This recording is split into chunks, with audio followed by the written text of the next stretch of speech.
Morning, guys. Good morning. I guess yesterday around 4:30 Eastern, anybody that's listening, present company included, like, why am I rooting for Baltimore sports? Like, what am I doing to myself? Here goes another miserable day. Just miserable, just absolutely miserable. Certain teams find ways to win, other teams find ways to lose.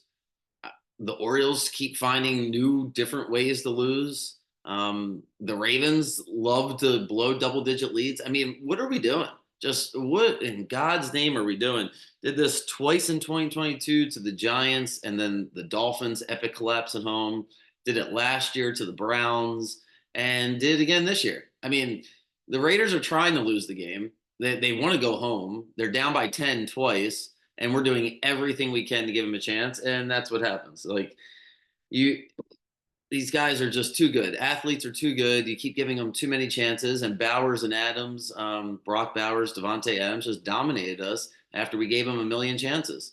You can point to anytime a game's close and you lose, you can point to a bunch of different things, but this was truly every phase of the game. Offensively, we couldn't close it out, couldn't block.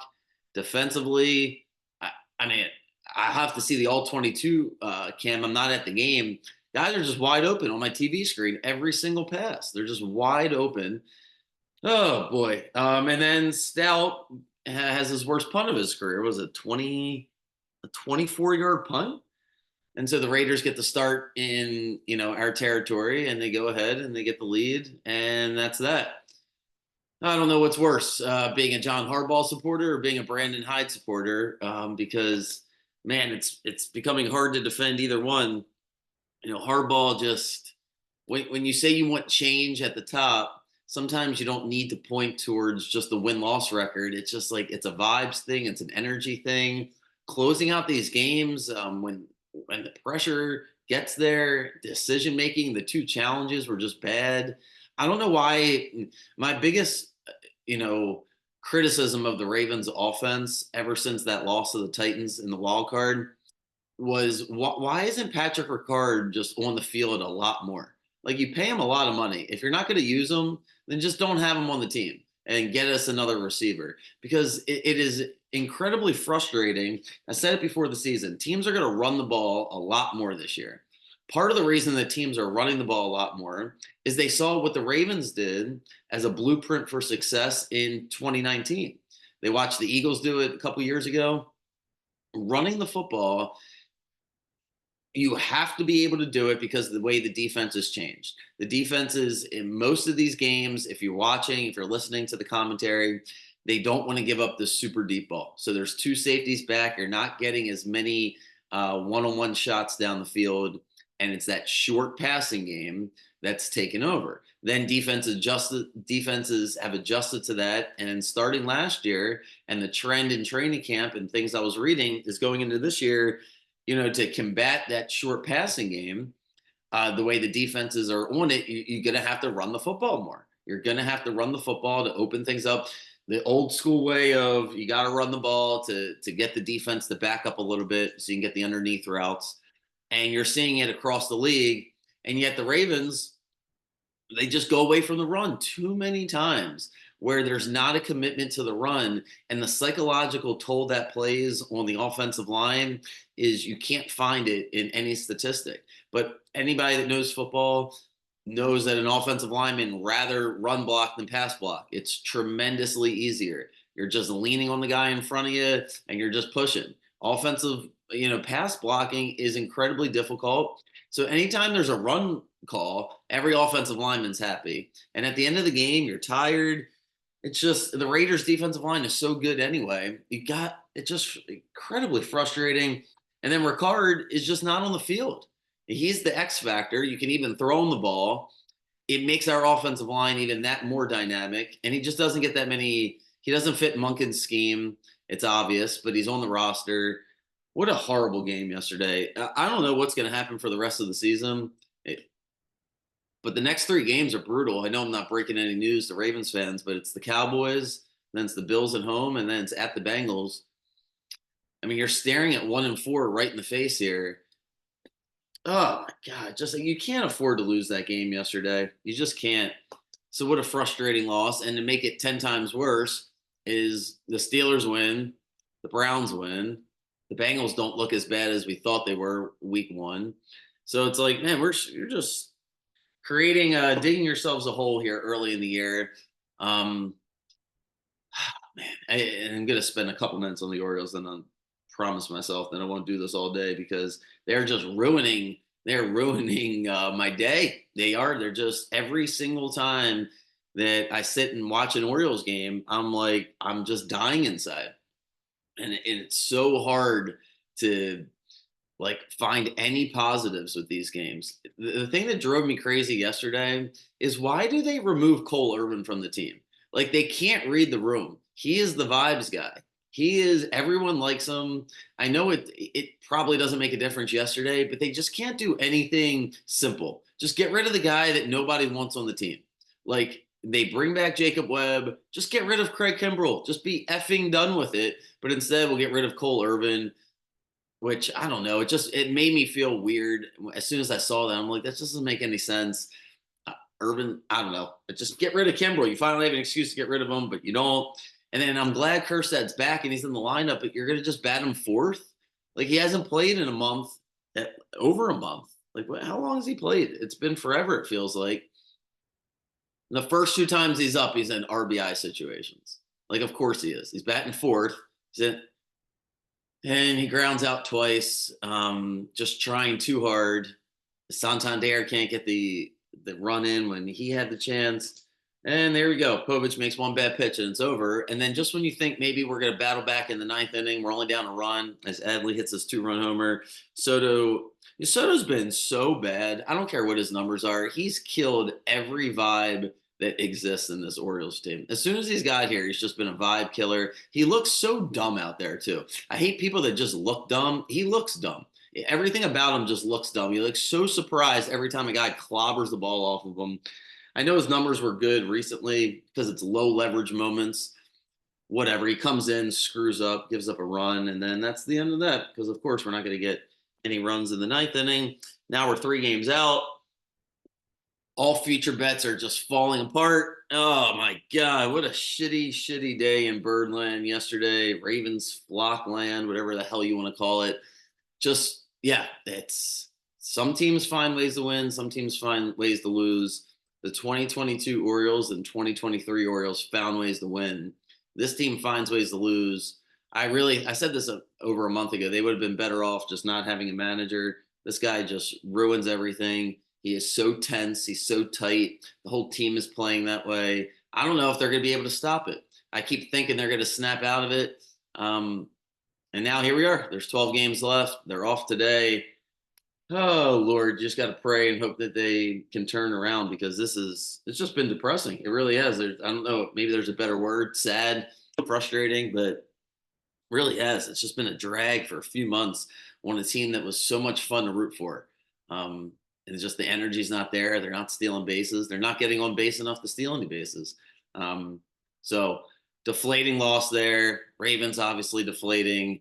Let's go through some of the NFL games and kind of recap some of it. Tomorrow I'll go into more detail of certain things that kind of stood out. But my quick takeaway from some of these games was, well, first let me do it like this: the things I got right and things I got wrong, and then I'll do the major takeaways. Start with what I got wrong. Well, Anthony Richardson didn't look good, that's for sure. I'm going to be careful here. I'm not going to bury him. I'm not going to bury the Colts. They play the Bears next week at home. It's a good spot for them.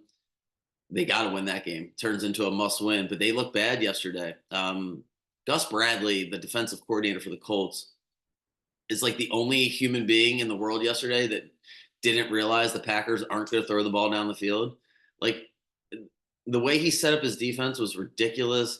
I mean, Jacobs just ran the ball, but yet they're keeping him off the board enough. But Anthony Richardson just looked bad. He did, and there's no other way around it. Got it wrong. I hope I'm not wrong about the Colts for the whole year. Doesn't look great here after yesterday. We'll see what they do this week. I'll probably stay away from it as far as betting on it and just hope that they get their act together. But yeah, Richardson just didn't look good, and give the Packers credit. hindsight, it's the home opener for the Packers. Obviously, I knew that. Just Malik Willis is so bad, and he is bad. But yeah, hey, they held the Colts, so again, it is what it is. The Titans, I'm convinced Will Levis is on something. I don't know if he's drinking in between the games. I don't know if he's uh, some sort of psychedelic drug that I'm not aware of that manifests itself into one moment you look amazing, and the next moment you literally like. I don't understand. If you did not see this, the Titans are winning 7-0. It's the first quarter. It's winding down. It's third and goal. He's getting sacked. It's like they're on the 10-yard line, 12-yard line. He's getting sacked, and his running back is 3 yards behind him. He just flips him the ball, turns into a turnover. They go to the coach, and the coach is like, "What the F are you doing?" Which you very rarely see that. That's how bad it was. So that just killed it. Like the Titans had, I mean, I'm not saying they would have won the game, but they had all the momentum. He screws that up, makes a couple other plays where you're just like, what in God's name? And then he's leading a game winning drive at the end of the game where you're like, hey, he looks like Patrick Mahomes. Perfect passes, perfect passes. Then he looks like Josh Allen running through 3 tacklers. And then he holds the ball for an hour and can't get us in the end zone, lose that game. Oh, the Titans will win every single game this year that I don't bet. They're that team. Will Levis is that guy. He is. I don't understand these guys that celebrate also when they're losing and they get a first down and they do these gigantic celebrations like he did yesterday. It's just such an idiot. I fuck Will Levis. I mean, my God, and fuck the coach too, Callahan. Like, what an asshole. He said before the game, like last week, that we just would have been better off if we punted on first down. Like, that's not the kind of shit you say out loud. But yet I still took the Titans because Aaron Rodgers is scared to death to throw the ball down the field. He did it a couple times and it worked, but everything with the Jets is dink and dunk. Don't believe in the Jets still.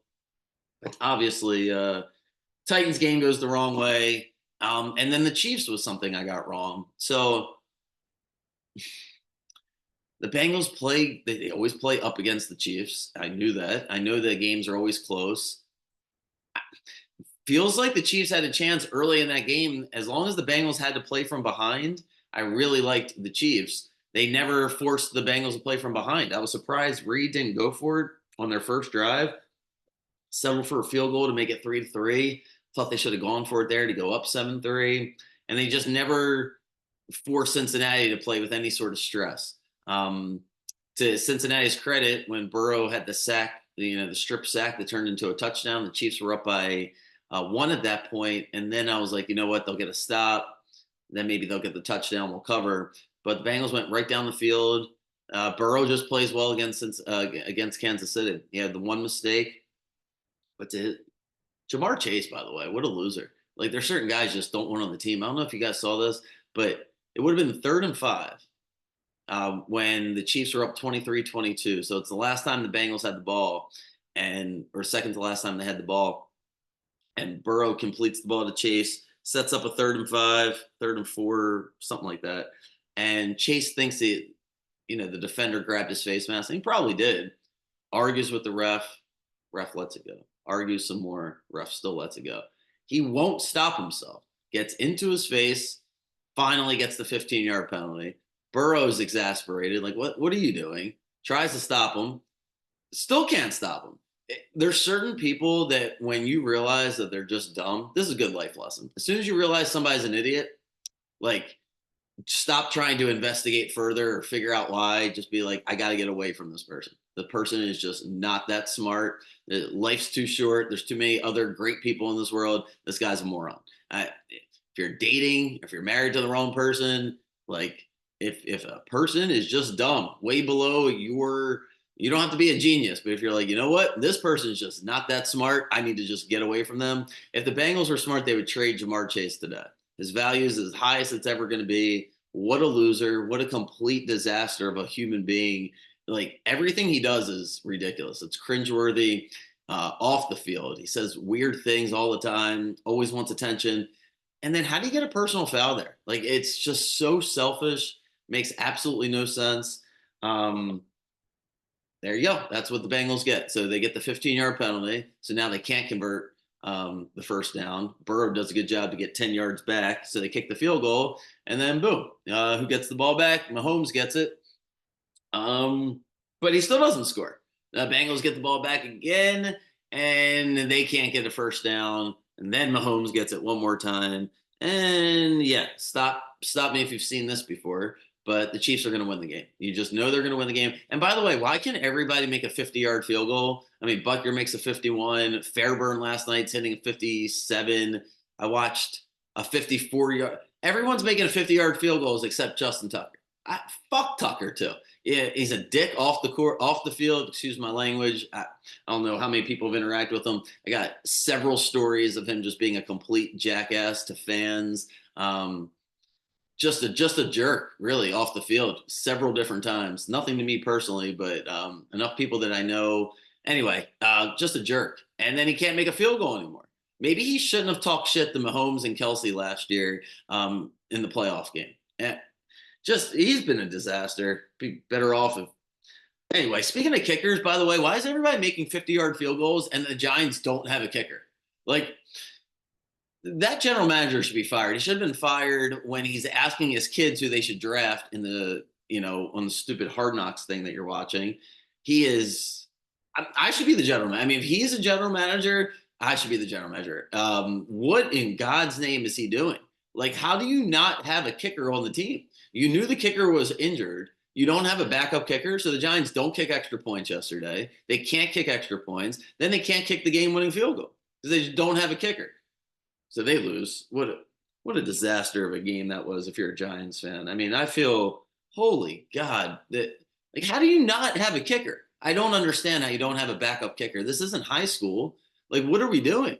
What are we doing if you're a Giants fan? That would be the takeaway. But yeah, Tucker can't make any field goals anymore. He's a complete jackass. He thinks he's the best player on the team. He thinks he's a linebacker as he's talking crap. Meanwhile, maybe he should play linebacker because nobody can guard any tight ends. The middle of the field is just wide open. I don't know if Marcus Williams and Roquan are like, I don't know what they were doing yesterday, but they're not on my TV screen. It's just Brock Bowers running free. Devontae Adams dropped a couple passes. He's just open all the time. The Raiders are not dynamic on offense. Holy moly. These Mondays better start being more fun because my goodness gracious, what a ridiculous, ridiculous, ridiculous day for Orioles and Ravens fans yesterday. And anyway, I forgot what I was even rambling about. Was it the Colts sucking? Was it Will Levis being drunk while he's playing? Who knows where the hell I was going? Maybe I should have just bet the Saints to win instead of fading them before the season started. Oh, that's where I was rambling about the Chiefs coming back and winning. But yeah, Chiefs win. They don't cover. That's not a ton of fun. And yeah, you just can't beat this Chiefs team. They try to lose. They try to give the game away. Mahomes is throwing interceptions, but if you're going to kick field goals all day long, then they miss an extra point. So of course the Chiefs win. All right, Saints. Saints are the best team in football. Is that true? I don't know. I remember Josh McDaniels' Denver team was like 6-0 or something, and then they collapsed. What was that? I forgot who the quarterback was. That Kyle Orton? Might have been Kyle Orton. J.P. Lossman and the Bills in like 2009 or something were 5-0, and they fell off. If you made me bet whether or not the Saints will make the playoffs, I'm still going to bet that they don't make the playoffs. I didn't like the Cowboys before the season. I thought that game was a weird game. The Saints have been playing from ahead, so I'm telling you that defensive line is tough. Dennis Allen can coach defense. Again, it's just his game management sucks and the quarterback sucks. But if they're going to get a lead like that, hey, so far so good for the Saints. So you got to give them credit.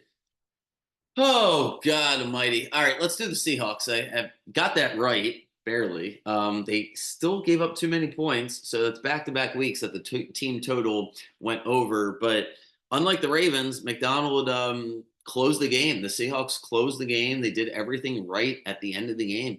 You got to give them credit. They stuffed the Patriots in overtime on 4th and 1. If I'm the Patriots there, I got to go for it. I'm on my own 39. I'm not playing for the tie. What am I punting the ball for? Just go for it. If you can't get a yard, then I don't deserve the win. I thought that was a weak decision by the Patriots there in overtime. Seahawks get the ball, and Geno Smith was great yesterday. Just great. The Seahawks is looking like the one bet They get the Dolphins at home this week, most likely without Tua. That feels like a 3-0 start here for the Seahawks. They found a way to win. The defense is really good, but you got to give New England credit. It was a clean game. There's no turnovers. So you don't turn the ball over. You're going to give yourself a chance. And New England did. They lose. They get the Jets this week at home on Thursday night, or excuse me, they go to New York on Thursday night to face the Jets. Extremely interested to watch that game. I don't believe in either team, but the Patriots look better. They're playing clean, like they are. They're not committing a lot of penalties. They're they had Seattle on the ropes. Seattle finds a way to get the game. Big win for the Seahawks. They do it without their star running back. And the Seahawks, especially the way that division is playing out right now, as the Cardinals, I guess the Cardinals looked amazing, right? They barely lost to the Bills in week one, absolutely smoked the Rams. The Rams are, it's a lesson in building a roster out, top heavy. So if you're going to do that and you have the best top players at your position, whether it's Stafford and then the two receivers, and they had Donald last year, and now two of those four are gone, or really three of the four are gone. Kupp got hurt again yesterday, so Donald's gone, Puka's hurt, Cooper gets hurt, and Stafford, the offensive line is just not great to begin with. Cardinals, Marvin Harrison looked amazing. I don't know if I'm sure I'm not breaking any news here, but as I'm getting older, now I'm like, man, I think I watched his dad play. And it's like, yeah, Marvin Harrison Sr. during my, watching football, you'd be hard pressed to find a better route runner than him. Just an extremely great feet, always open, always catches the ball, always killed the Ravens, always killed the Ravens. Wild, Marvin, I mean, his son just is a better version of him. He jumps higher, just open all day yesterday. What a fantasy dream taking the Cardinals was yesterday. So the Cardinals roll, and the Niners, I got that one right. So I feel good about that. The Vikings, I was really all over that game because Jefferson got hurt for the Vikings, and they still held on. Sam Darnold, now he did this not last year, the year before. The Panthers were 3-0, and Darnold was the quarterback. So just remember that things like this can happen, and then they fall off. Vikings are going to play the Texans next week at home. Wow, that should be a really, really good game because the Vikings defense is great. And yeah, let's transition to the Texans because the Niners lose. I don't know what to make of that because I figured they were going to lose that game. Tough spot for them. We'll see how they bounce back. But I was fading the Niners for this season, and yesterday was a good example why they're just not as explosive offensively. And if you can stop the run against the Niners, which the Jets couldn't do, the Vikings did. And yeah, Brock Purdy, he's got to be ahead of the sticks. If not, he becomes very average, and they weren't ahead of the sticks yesterday. So Vikings get the Texans next week. Texans offensive line, they're going to have to change something. I guess I watched the whole game last night, pretty much the whole game. Their offensive line, they did the same thing they did when they played the Ravens last year. They haven't made any improvements. Laramie Tunsil's got to be the best offensive tackle in the history of football that gets the most false starts. Like, he's great when he's not committing penalties, but they commit so many penalties that if they don't fix that, they're going to lose in the playoffs. They're going to get to the playoffs. They're really talented. D'Amico Ryans is a great coach. The defense is flying around. I mean, talk about not having any offensive line play. The Bears' offensive line was awful last night. Just awful. Caleb's got no time back there, but he's also got to make quicker decisions. Like, can't just hold the ball. But yeah, Texans have to make an adjustment. It's very rare you see like a trade for an offensive lineman, but they got to do something different because they're just committing too many penalties. And yeah, they were lucky to win, I think, yesterday. Wouldn't be surprised if the Vikings clip them next week. Should be a really good game. Let's see what else. I'm just running through everything here. I was pretty spot on about that Browns Jaguars game. Jags are just so poorly coached, and Trevor Lawrence. Yeah, I wonder, like, it's crazy because if you just put Trevor Lawrence on, the 49ers, yeah, he's probably going to the Hall of Fame. But you put him on this team, and it feels like he's pressing. Sometimes it's his fault. Other times, it just feels like everything's chaotic with the Jaguars. They're like Jaguars are extremely. I guess ever since that when they came back in the playoff game a couple of years ago, when Lawrence threw 4 interceptions in that wild card game, and they came all the way back, they win that game. Then they barely lose to the Chiefs the following week in the divisional round, and then ever since, like, even last year, I remember when we played them on Sunday night. And yeah, they just do so many dumb things, poorly coached. They find a way to lose, and that Browns roster is really, really, really good. Browns win, they hold on, but terrible clock management at the end of the game. Just again, when you realize someone's an idiot, you just got to run away from them. Deshaun Watson just doesn't feel like the smartest guy in the world. Like I don't understand the whole massage thing to begin with. Like I it seems so it less than predatory. It just seems so dumb. Like, what are you doing? Like, how do you not put yourself in a better position than what is he doing in general? Like, anyway, and then the way he plays on the field is just he got away with a lot of this stuff when he was younger. He would always run away. He was always more athletic at Clemson and in the first year or two at Houston than the defender. So he's always able to make guys miss. But ever since the ACL, it's just not as dynamic. And yeah, the Browns can't win. I mean, the Browns might be able to do what they did last year and make the playoffs, but they won't win high leverage playoff games back to back weeks with this guy. He just brain is not fully there. So they find a way to beat the Jaguars. The team that looks like the best defense in the whole league is the Squealers. Like, man, I want this to be the year they fall off, but I mean, I guess hell, TJ Watt feasts off against Kirk Cousins in week one. Basically felt like a home game for the Steelers. They destroyed the Falcons. It's a brand new offense.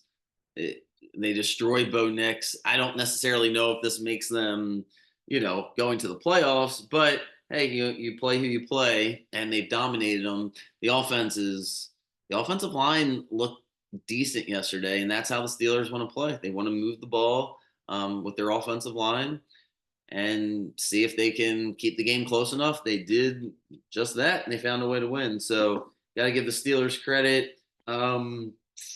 Bucks probably got the best win. This is why I talk about this reverse line movement nonsense that makes no sense. Is that was sharp people yesterday jumped on the Lions because more money is coming in on the Bucks, and that the line is going the other way. And like, if life was this simple, it reminds me when people talk about reverse line movement. It reminds me when I hear people talk about the the group of people that run the world, as if there's like 9 people that have a meeting every Tuesday at 3 o'clock in the afternoon to decide what happens in the world. Because dumb people want a simple solution to complex problems because they can't understand it, and it's too complex to figure out how the world operates. So it's easier to be like, well, at least 7 people have the power. It's like, based on what evidence? And they don't have any. Then they just start talking about coincidences and all kinds of nonsense that distract you from what's really happening. And yeah, it is just, oh my goodness gracious. It's like when people try to explain reverse line movement and they sound like they have figured out the most complex thing in the world, and yet it's the most simplest explanation, right? The lot more money's coming in on the Buccaneers. More money. This is what they'll tell you. More money's coming in on the Buccaneers, and the line has moved from 6.5 or 7 up to 8. So that means, this is what they'll tell you. That means that somehow, some way, the lines are going to cover the spread. And you're like, well, why? You're like, because all the dumb people's money is coming in, and they're moving it up to make it even easier for you. So you're telling me before the game started, they knew that the Bucks were going to win the game? And if you say that out loud and you believe it, then you're also the same person that believes, 8 people are running the world. So I can't save you. There's nothing else to tell you. Like, once you've made up your mind that you think that that's how things work, and you don't want to realize the reality of how complex line movement is, I don't know what to tell you. But yeah, there you go. So everyone is saying the sharp pick was the Lions yesterday because the Lions moving in the opposite direction of where you think the money's coming in, but that's not actually what's happening. That's just not what's happening. what is really happening is way more complex for me to be able to tell you exactly. And that's the hardest part about, like, I'm telling you why something's not happening, but I can't tell you exactly why it is. The logic of why lines move just simply comes to the risk that the sports books have. So even if more percentage of the money or more tickets or more people are betting the Buccaneers, all it takes is one bet of a disproportionate amount that on the Lions, and they're going to move the bet because they want more people to bet the Bucks. They have too much risk on the Lions. It could be all the teasers that were on the Lions. There's so many things that go into it, but it's not. And I will die on this hill of saying that they move the lines based on why one person bets or a group of sharp people. And watch the games, for the love of God. Just watch these games and see how ridiculous each play feels like. You have all these collisions, guys are running into each other, balls are popping up in the air. No one knows what's going to happen before these games start. There's too many cameras. There's maybe some of this match fixing happened before all the technology, but you can't get away with it. And that's why you hear these stories come out. People might try. What was the story of the minor league catcher the other day? I don't know if you guys saw this. Minor league catcher in the playoffs was tipping pitches literally in real time. The catcher was telling the batters of the opposing team what pitches were coming. And I don't know if it was gambling related. They haven't finished the investigation, but it was like he just wanted the game to end, he wanted the season to end. Who knows exactly why people are doing what they're doing. You always have random instances now that gambling is so prevalent of individuals trying to potentially fix things, or like that basketball player DeJounte Porter from the Raptors. But teams, the organizations, the sports books, everybody's making way too much money to try to do something illegal on one particular game or fix a game. It would screw up everything. So that's not what's happening. All that happened yesterday is, as the game was getting close towards kickoff, more money is coming in on the Lions. If you read somewhere that more money is coming in on the Bucks, just remember they don't have to. There's no. This isn't like they're not under oath here. They don't have to be honest with the information they're disseminating. So you don't know the motivation of certain companies and why they're telling you what they're telling you. I'm just telling you from the inside, the lines makers only are moving the lines to try to get the 50-50 action. They are not saying this guy knows more about football than this guy. So if he's betting this early in the week, when lines are first being made, there are taste testers, if you will. There are, okay, a lot of people, if a lot of money comes in, like today, this morning, on a particular line, you can see the line move a couple points. The odds makers might acknowledge, oh, we got that one wrong to start. They're creating the lines to try to get 50-50 action. But if immediately, let's just say the Seahawks spread is 6 to start today against the Dolphins, and 90% of the money comes in on the Seahawks right away, they might be like, oh, we got to adjust that to 7.5. We might have underestimated where the market's going to be. But by Sunday, 11 o'clock, 11:30, as you're sitting there right before the game start, you see lines move. There's no thought from the lines makers going into this. There's just, hey, this is where the money's going. So we're bumping it up to try to encourage people to bet on the other side. So Lions, anyway, that was a long way of saying the Lions lose to the Buccaneers. Bucks look good. I said the Bucks were going to win that division. Consistency, coaching, like it's going to work. It's at least going to get you so far, right? Like if you're going to bring back the same team that was good last year, there's no reason to think they're not going to be just as good, if not better, this year. A lot of continuity, consistency in Tampa. Let's see, Cowboys, Saints. I'm trying to think if I missed anything. No, I think I hit them all. Right? I think I hit them all. I'm sure by the time I stop, I'll be like, damn, I forgot the one game. But yeah, I think I got to them all. Anyway, to recap it, overall the record for me was 3-5. The team total points was 1-2, so that's frustrating. The Seahawks winning did help me out, frankly, with a couple of the random parlays. So it turned out to be basically an even day for me. But yeah, not record wise, not what I wanted. And tough day for J Mart and Jack on Saturday. I get it. I don't know how CD Lamb gets a 60 some yard touchdown, still doesn't go over that total, but it's not for a lack of trying, that's for sure. They're both trying their hardest. It is what it is. This isn't easy.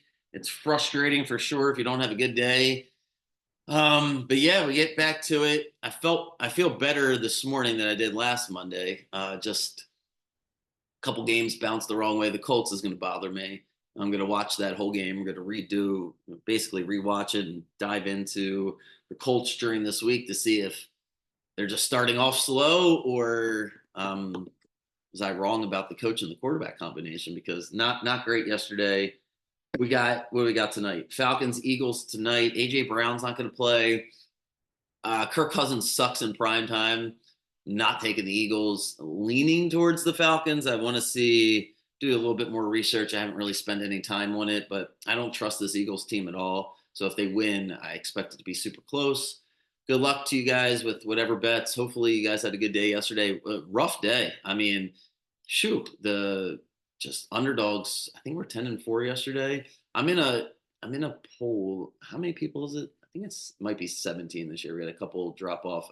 17. The best record out of all 17 of us, or 17 or 18. The best record so far through all these games, 16-13 with like a push. Like, yeah, it's this isn't easy. This isn't a get rich quick scheme. Having fun. Be more fun if you're on the right side of things, but we'll see how this week plays out. And yeah, I'll be back in the morning.